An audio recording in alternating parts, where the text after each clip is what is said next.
Hello, എല്ലാവർക്കും സുഖമാണല്ലോ. അൽഹംദുലില്ലാ. ഞാൻ എന്തിനാ അൽഹംദുലില്ലാ പറഞ്ഞതെന്നുള്ളത് ലാസ്റ്റ് പറയാം. പിന്നെ മോനെ ഡിസ്ചാർജ് ആക്കി. മോന് നല്ല ഫീവറായിരുന്നു. ഇപ്പം ഫീവർ കുറവില്ല.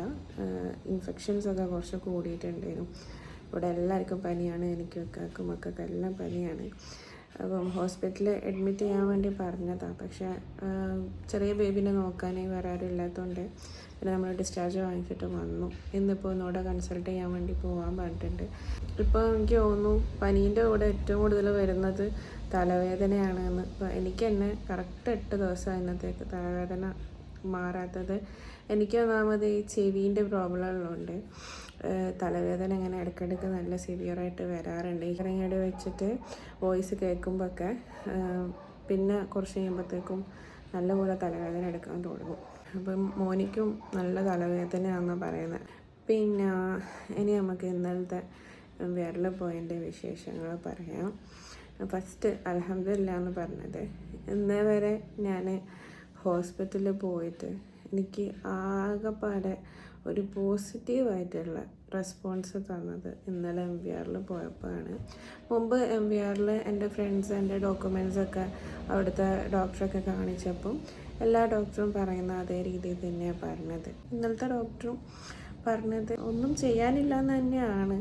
ഇതിൻ്റെ റിലേറ്റഡ് ആയിട്ട് വരുന്ന അസുഖങ്ങളായതുകൊണ്ട് ആ അസുഖങ്ങൾക്ക് ട്രീറ്റ്മെൻറ്റ് എടുത്തു കഴിഞ്ഞാലും വലിയ പ്രയോജനം ഇല്ല എന്നാണ് പറഞ്ഞത്. പക്ഷേ PNHൻ്റെ മെഡിസിൻ എടുക്കുകയാണെങ്കിൽ തീർച്ചയായിട്ടും അതൊരു പോസിറ്റീവ് റെസ്പോൺസ് ഉണ്ടാക്കും എന്ന് തന്നെയാണ് ഡോക്ടർ ഇന്നലെ പറഞ്ഞത്. അത് കേട്ടപ്പോൾ എന്തോ ഒരു പ്രതീക്ഷ ഉണ്ട്. കാരണം ഇത്രയും കാലം ഞാൻ ക്യാൻസർ സെൻ്ററിലും വെല്ലൂരൊക്കെ പോയ സമയത്തൊക്കെ എൻ്റെ അടുത്ത് പറഞ്ഞത് അതടിച്ചിട്ട് വലിയ കാര്യമൊന്നുമില്ല, ഓൾറെഡി വന്നത് തിരിച്ചു പോവില്ല എന്നാണ് പറഞ്ഞത്. പക്ഷെ ഇന്നലെ ആ ഡോക്ടർ അടിച്ചു കഴിഞ്ഞാൽ തീർച്ചയായിട്ടും റെസ്പോൺസ് ഉണ്ടാവും എന്നാണ് പറഞ്ഞത്. അത് കേട്ടപ്പോൾ എനിക്ക് ഭയങ്കര സന്തോഷമായി. അതെങ്കിലും പറഞ്ഞല്ലോ, അങ്ങനെ ഒരു സൊല്യൂഷൻ എങ്കിലും പറഞ്ഞല്ലോ. അപ്പം ഞാൻ മുമ്പിട്ട വീഡിയോ ഉണ്ടല്ലോ, അപ്പോൾ ഞാൻ അതിനകത്ത് 1,62,00,000 പറഞ്ഞത്. അപ്പോൾ ഇന്നലെ ഡോക്ടർ പറഞ്ഞത് 1.75 1,75,00,000 രൂപയാണ്. ഇതിൻ്റെ മാത്രമുള്ള എമൗണ്ടാണ്. ബാക്കിയുള്ള ട്രീറ്റ്മെൻറ്റിൻ്റെ എമൗണ്ടൊന്നും ഇതിനകത്ത് പെടുന്നില്ല. ഈ മെഡിസിൻ്റെയും ഈ ഒരു ചികിത്സൻ്റെയും മാത്രമുള്ള എമൗണ്ടാണ് പറഞ്ഞത്. ഒരു പോസ്റ്റ് തയ്യാറാക്കുന്നുണ്ട് ഇൻഷാ അല്ലാഹ്. ആ പോസ്റ്റ് ഞാൻ കമ്മ്യൂണിറ്റിയിൽ പോസ്റ്റ് ചെയ്തിടാം. നിങ്ങളെല്ലാവരും അതും കൂടി ഒന്ന് ഷെയർ ചെയ്യണം. പിന്നെ അതിൻ്റെ ഇടയ്ക്ക് എനിക്ക് പേയ്മെൻറ്റ് അടക്കുന്ന ആൾക്കാർക്ക് ഇതേപോലെ ഒരു ഇത് കാണിക്കുന്നുണ്ട് എന്ന് പറഞ്ഞു. ഇതെന്താ സംഭവം എന്ന് വെച്ച് കഴിഞ്ഞാൽ, എനിക്ക് ക്രൗഡ് ഫണ്ടിങ് അക്കൗണ്ട് ആയതുകൊണ്ട് എല്ലാവരും ഇങ്ങനെ പൈസ ഇടുമ്പോൾ ചിലപ്പോൾ നമ്മൾ 100 രൂപയായിരിക്കും ഒരാളിടുന്നത്. ആ 100 രൂപ തന്നെ 10 ആൾക്കാരിടുമ്പോൾ അതിങ്ങനെ ക്രൗഡായിട്ട് വരുവാണല്ലോ. അതുകൊണ്ട് ഇതിനകത്ത് ഇങ്ങനെ കാണിക്കുന്നതാണ്. കണ്ടിന്യൂ നോക്കി കഴിഞ്ഞാൽ എൻ്റെ അക്കൗണ്ടിലേക്ക് തന്നെയാണ് പേയ്മെൻറ്റ് വരുന്നത്. പിന്നെ മക്കളെ കാര്യം എന്താ പറഞ്ഞതെന്ന് വെച്ച് കഴിഞ്ഞാൽ, മക്കൾക്ക് വരാനുള്ള ചാൻസ് ഉണ്ടോ എന്ന് അവർ ക്ലിനിക്കലി നോക്കിയപ്പം പറഞ്ഞത് ക്ലിനിക്കലി അവർക്കിപ്പം ഒന്നും കാണാൻ പറ്റുന്നില്ല. പിന്നെ ഉള്ളതെന്ന് വെച്ച് കഴിഞ്ഞാൽ ഈ ജെനറ്റിക് ഫാക്ടേഴ്സ് എന്ന് പറയുന്ന ഫാക്ടേഴ്സ് ഉണ്ട്. അപ്പോൾ എനിക്ക് ത്രോംബോറ്റിക് എന്ന് പറയുന്ന ജെനറ്റിക് ഫാക്ടർ നോക്കിയപ്പോൾ ആ ഒരു റിസ്ക് എനിക്ക് പോസിറ്റീവായിരുന്നു. എന്നുവെച്ചാൽ എനിക്കുള്ള ജെനറ്റിക് ത്രോംബോറ്റിക് എൻ്റെ പാരമ്പര്യത്തിൽ വരും, എൻ്റെ മക്കൾക്ക് വരും എന്നുള്ളത് പോസിറ്റീവായിരുന്നു. അതേപോലെ തന്നെ ANA പ്രൊഫൈൽ ചെയ്തപ്പോഴും പോസിറ്റീവായിരുന്നു. അതുകൊണ്ട് ഇപ്പം നിലവിൽ മക്കൾക്ക് ഫസ്റ്റ് പോയിട്ട് ഇത് നോക്കണമെങ്കിൽ ആദ്യം എൻ്റെ ജെനറ്റിക്കിൻ്റെ ഇത് ടെസ്റ്റ് ചെയ്യണം. അത് അത്യാവശ്യം കുറച്ച് വലിയ കോസ്റ്റ് വരുന്നുണ്ട്. എൻ്റെ ഇപ്പോഴത്തെ ഒരു ഹെൽത്ത് കണ്ടീഷൻ ഒന്ന് ഓക്കെ ആയിട്ട്, ഈ ഫീവറും ഹെഡേക്കും അതേപോലെ ഹീമോഗ്ലോബിൻ്റെ ഒക്കെ ആ ഒരു പ്രോബ്ലം ഉള്ളതുകൊണ്ട് ഒന്ന് ഓക്കെ ആയതിൻ്റെ ശേഷം ആദ്യം എൻ്റെ ടെസ്റ്റ് ചെയ്തിട്ട് അതിനകത്ത് ഏത് ഫാക്ടറാണോ എനിക്ക് പോസിറ്റീവായിട്ടുള്ളത് അത് നോക്കിയിട്ട് വേണം മക്കൾക്ക് ഉള്ള സ്ക്രീനിങ്ങും കാര്യങ്ങളും ചെയ്യാൻ. ഇപ്പോൾ അവർക്ക് പ്രോബ്ലം ഇല്ലെങ്കിലും ഫ്യൂച്ചറിൽ പ്രോബ്ലം വരാണ്ടിരിക്കാൻ ആ ഒരു സ്ക്രീനിങ് ഹെൽപ്പ് ചെയ്യുമെന്നാണ് പറഞ്ഞത്. അപ്പം അത് ഇൻഷാ അല്ലാഹ്. എൻ്റെ ഹെൽത്ത് ഇപ്പോൾ കുറച്ച് മോശമാണ്. ബ്ലഡ് നല്ല ലോസ് ആവുന്നുണ്ട്. അതുകൊണ്ട് ബ്ലഡ് ട്രാൻസ്ഫ്യൂഷൻ ചെയ്യണം എന്ന് പറഞ്ഞിട്ടുണ്ട്. അപ്പോൾ അതൊരു കണ്ടീഷൻ ഒന്ന് മെച്ചപ്പെട്ടിട്ട് വേണം ബ്ലഡ് ട്രാൻസ്ഫ്യൂഷൻ ചെയ്യാൻ. അത് എനിക്ക് നോർമലായിട്ടുള്ള ബ്ലഡ് പോരാ, വേറെ എന്തൊക്കെയോ കാര്യങ്ങൾ പറഞ്ഞിട്ടുണ്ട്. എനിക്ക് കറക്റ്റ് എന്തോ ഒരു പേര് പറഞ്ഞ് ആ ഒരു രീതിയിലുള്ള ബ്ലഡ് കയറ്റാൻ പറ്റുള്ളൂ, ഇല്ലെങ്കിൽ അത് ഇൻഫെക്ഷനായി പോകുമെന്ന് പറഞ്ഞു. അപ്പോൾ ഇന്നലെ MBR ട്രാൻസ്ഫ്യൂഷൻ ചെയ്യാൻ നോക്കിയപ്പോൾ ആ ഒരു ബ്ലഡ് അവൈലബിൾ അല്ലായിരുന്നു. അതുകൊണ്ട് പിന്നെ ഇന്നലെ ചെയ്തില്ല. എൻ്റെ ഈ ഒരു സ്ക്രീനിങ്ങും കാര്യങ്ങളും കഴിഞ്ഞതിന് ശേഷമാണ് മക്കളെ സ്ക്രീനിങ് ചെയ്യുന്നത്.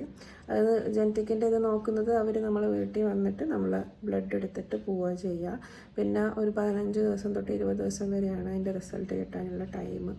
അതിൻ്റെ ശേഷം മക്കളത് നോക്കാമെന്നാണ് പറഞ്ഞത്. പിന്നെ നമ്മൾ തിരിച്ച് വീട്ടിൽ വന്നപ്പോഴത്തേക്കും മോനിക്ക് സുഖമില്ലാണ്ടായിട്ട് ഹോസ്പിറ്റലിൽ കൊണ്ടുപോയി. സത്യം പറഞ്ഞു കഴിഞ്ഞാൽ വീട്ടിലിരിക്കാൻ സമയമില്ല, ഓട്ടം തന്നെയുള്ളൂ. അതിൻ്റെ ഇടയിൽ ഫണ്ടിൻ്റെ ഇത് റെഡിയാക്കാൻ വേണ്ടിയിട്ട് കുറേ ആൾക്കാരെ കോണ്ടാക്ട് ചെയ്യാൻ നോക്കുന്നുണ്ട്. ഒന്നും കറക്റ്റ് റെസ്പോൺസ് ഇല്ല. എന്തായാലും ഇൻഷാ അല്ലാഹ് നമ്മൾ കമ്മിറ്റി രൂപീകരിച്ചതിൻ്റെ പേപ്പേഴ്സും കാര്യങ്ങളൊക്കെ റെഡി ആയിട്ടുണ്ട്. അതൊക്കെ വെച്ചിട്ട് നമ്മൾ പോസ്റ്റർ റെഡിയാക്കിയതിന് ശേഷം അത് ഷെയർ ചെയ്യാമെന്നാണ് വിചാരിക്കുന്നത്. നിങ്ങളെല്ലാവരും സപ്പോർട്ട് എനിക്ക് വേണം. എനിക്ക് എന്താ പറയുക, എനിക്ക് വേറെ ഓപ്ഷൻസ് ഒന്നുമില്ല. നിങ്ങളെ സപ്പോർട്ട് ഉണ്ടെങ്കിൽ മാത്രമേ ഇതാരെങ്കിലൊക്കെ കയ്യിലെത്തുള്ളൂ. അപ്പം എങ്ങനെങ്കിലും ഈ ഒരു മെഡിസിൻ വാങ്ങിക്കണം, അതൊന്ന് നമുക്ക് പരീക്ഷിച്ച് നോക്കണം. മേ ബി റെഡി ആയാലോ ഇൻഷാ അല്ലാഹ്. എന്തായാലും എനിക്ക് നല്ല കോൺഫിഡൻസ് ഉണ്ട്. അതിൻ്റെ കൂടെ ഡോക്ടർ പറഞ്ഞു എനിക്ക് ബോൺ മാരോ ചെയ്യാൻ ഫിറ്റല്ലാന്ന് പറഞ്ഞിട്ടുണ്ട്. അപ്പോൾ ആകെയുള്ളൊരു ഓപ്ഷൻ ഇതാണ്. അപ്പോൾ ഇതിനു വേണ്ടി ഇതേ ചെയ്യാൻ പറ്റുള്ളൂ. അപ്പോൾ നിങ്ങളെ സപ്പോർട്ട് എനിക്ക് തീർച്ചയായിട്ടും വേണം. ഇതുവരെ ഉള്ളതുപോലെ തന്നെ എങ്ങനെയെങ്കിലും ആ ഒരു ഫണ്ട് ഒന്ന് റേസ് ചെയ്യാനോ ആരെങ്കിലും കയ്യിൽ ഇതൊന്ന് എത്താനോ ഉള്ളൊരു ഭാഗ്യം ഉണ്ടാവട്ടെ ഇൻഷാ അല്ലാഹ്. പഠിച്ചോൻ വിചാരിച്ചാൽ നിസ്സാരമായിട്ടുള്ളതേ ഉള്ളൂ. പക്ഷെ അതിന് നമ്മളും കൂടി ഒന്ന് ട്രൈ ചെയ്യണമല്ലോ. അപ്പം എൻ്റെ ഭാഗത്തുനിന്ന് ഞാൻ ട്രൈ ചെയ്തിടത്തോളം എനിക്ക് നല്ല റിസൾട്ടാണ് കിട്ടിയത്. നിങ്ങളെല്ലാവരുടെ ഭാഗത്തുനിന്നും എനിക്ക് നല്ല റിസൾട്ടാണ് കിട്ടിയത്. ഇൻഷാ അല്ലാഹ് ഇനിയും അതേപോലെ പോകാൻ പറ്റട്ടെ. പിന്നെ എനിക്കിപ്പം ഏറ്റവും ബുദ്ധിമുട്ടുള്ളൊരു കാര്യം ഈ നടക്കുന്ന ഒരു പ്രശ്നമാണ്. മുമ്പൊക്കെ 10 മിനിറ്റ് കൊണ്ട് ചെയ്യുന്ന കാര്യങ്ങളൊക്കെ ഇപ്പോൾ അരമണിക്കൂർ 1 മണിക്കൂർ എടുക്കേണ്ടിയായിരുന്നല്ലോ നടന്നു പോയി ചെയ്യാൻ. ഇപ്പോൾ വീട്ടിൽ നിന്നാണെങ്കിലും വോക്കർ വെച്ച് നടന്ന് കിച്ചണിലെത്തണമെങ്കിലും എടുക്കും അരമണിക്കൂർ. അപ്പം ഏറ്റവും വിഷമമുള്ളൊരു കാര്യം അതാണ്. ഞാൻ മുമ്പൊക്കെ എൻ്റെ കാര്യങ്ങളാണെങ്കിലും ഇപ്പോൾ ഹോസ്പിറ്റലിലൊക്കെ ആണെങ്കിലും ഞാൻ ഓടി നടന്ന എല്ലാ കാര്യങ്ങളും ചെയ്യുമായിരുന്നു. ഇപ്പം പക്ഷേ എനിക്കതിന് ഭയങ്കര ലിമിറ്റേഷൻസാണ്. ഇപ്പോൾ ഫസ്റ്റ് ഞാൻ എന്നെ തന്നെ ഒന്ന് റീഫ്രഷ്മെൻറ്റ് ചെയ്യാൻ വേണ്ടി പോവുകയാണ്. അതിനാദ്യമായിട്ട് ചെയ്യുന്നത് ഒന്ന് ഇക്കാനെ കൊണ്ടുപോയി ഒന്ന് ഹോസ്പിറ്റലിൽ കാണിച്ച് ഇക്കാൻ്റെ കറണ്ട് സിറ്റുവേഷൻസും കാര്യങ്ങളും, സർജറി ആണെങ്കിൽ സർജറി അതൊന്ന് ചെയ്യുക, ഇക്കാനെ ഒന്ന് ഓക്കെ ആക്കി എടുക്കുക. അപ്പം അതിൻ്റെ കാര്യങ്ങളൊക്കെ ഒരു സൈഡിൽ നോക്കണം. അതിൻ്റെ കൂടെ എനിക്ക് ചെയ്യാനുള്ളത് ഒന്ന് ബാംഗ്ലൂർ പോകണം, സത്യസായി ഹോസ്പിറ്റലിൽ പോയിട്ട് എൻ്റെ ആൻജിയോഗ്രാമും സ്ട്രോക്ക് പ്രിവെൻഷൻ്റെ ആ ഒരു ഇഞ്ചക്ഷനൊക്കെ എന്തായാലും എൻ്റെ ഇഞ്ചക്ഷൻ അവിടെ കിട്ടിയിട്ടുണ്ട്. അപ്പം അങ്ങോട്ടേക്ക് പോയിട്ട് ആ ഇഞ്ചക്ഷൻ ചെയ്യണം. ആൻജിയോഗ്രാമൊക്കെ ചെയ്തിട്ട് ഹാർട്ടിൻ്റെ കണ്ടീഷൻ എന്താണെന്ന് നോക്കണം. വേണം എനിക്ക് എൻ്റെ സ്പൈനലിൻ്റെ പ്രോബ്ലം ഒന്ന് ഓക്കെ ആക്കി എടുക്കാൻ. അപ്പോൾ അതിന് എൻ്റെ ചാനൽ കണ്ടിട്ട് ഒരു സബ്സ്ക്രൈബറെ വിളിച്ചിട്ട് പറഞ്ഞിട്ടുണ്ടായിരുന്നു എനിക്ക് സ്പൈനലിൻ്റെ അത് ഓക്കെ ആവാനുള്ള കുറച്ച് തെറാപ്പീസ് പറഞ്ഞുതരാം, അതിനുള്ള കാര്യങ്ങൾ റെഡിയാക്കുക എന്നുള്ളത്. ഒരുപാട് താങ്ക്സ്.